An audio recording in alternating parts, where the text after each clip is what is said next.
Who's actually going to get the most out of the PreSonus StudioLive Series 332R? Is it a game changer for the touring tech who lives in Iraq, or just another pricey box for the home studio hobbyist? And for the everyday buyer wondering if the price tag makes sense, does the feature set translate into real-world savings? Link is in the description if you want to check the product details on Amazon. When you first see a 32-channel digital rack mixer, the headline specs can feel like a lottery ticket: lots of inputs, a handful of effects, some fancy networking. The hesitation usually comes from two places: fear of overpaying for capabilities you'll never use, and worry that the gear will sit idle because the learning curve is steep. I've spent the last few weeks mapping out how the Series 332R fits into typical live sound and studio workflows, and what I found is that the value really shows up when you need flexibility without having to carry a full-size console. Let's start with the kind of setups where this unit shines. Imagine you're the sound engineer for a mid-size club that runs a weekly gig schedule. You need 32 inputs for drums, guitars, keyboards, vocal mics, and a couple of line-level feeds from a DJ booth. The 32 locking combo mic/line channels on the 32 are let you plug directly into the rack without hunting for adapters. And the fact that each channel is fully recallable means you can load a saved mix in seconds between acts. That scene-safe capability isn't just a buzzword. It eliminates the nightmare of manually redialing every fader when the next band walks on stage.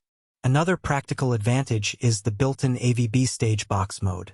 If your venue already runs an AVB network for audio over Ethernet, the 32R can act as a stage box without an extra chassis. In real terms, that saves you a separate I/O rack, a power supply, and the extra cabling that usually clutters the back-of-house area. For a touring tech who crams gear into a single flight case, that consolidation translates directly into lower transport costs and quicker setup times. The USB 2.0 interface is advertised as 40 in/40 out, which sounds generous. In day-to-day use, it works well as a multi-track recording bridge to a laptop running Studio One Pro, the software bundle that ships with the mixer. If you're capturing a live show for later post-production, you can route each channel directly into the DAW, edit, and bounce without needing a separate audio interface.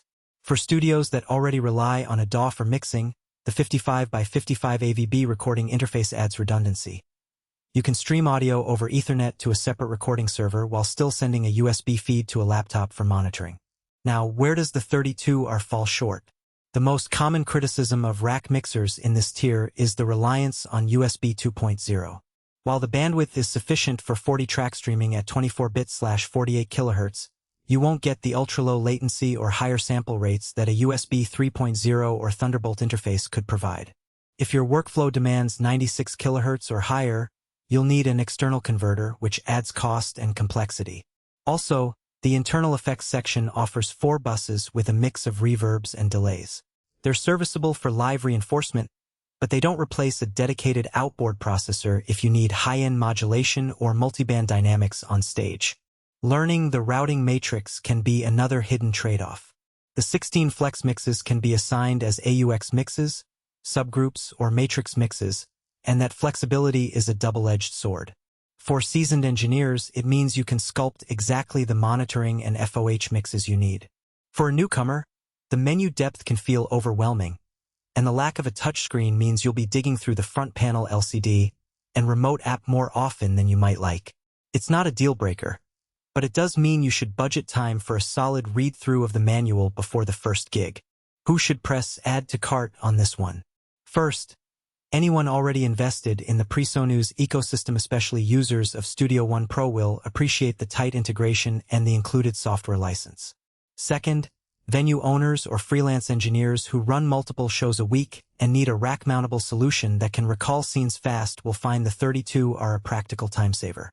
Third, broadcasters or house of worship techs who want a single box that handles both live mix and multi-track recording without buying separate consoles and interfaces, who might want to walk away. If you're a bedroom musician who only records a couple of tracks at a time, the 32-channel count is overkill and the rack form factor adds unnecessary installation work. If you already own a DA-centric workflow with an audio interface that covers all your inputs, you'll likely duplicate capabilities without gaining much new functionality. Finally, if you need the latest in low-latency USB or built-in high-end effects, you'll probably look elsewhere. Pricing-wise, the 32R sits in a bracket where you're paying for the combination of channel count, AVB networking,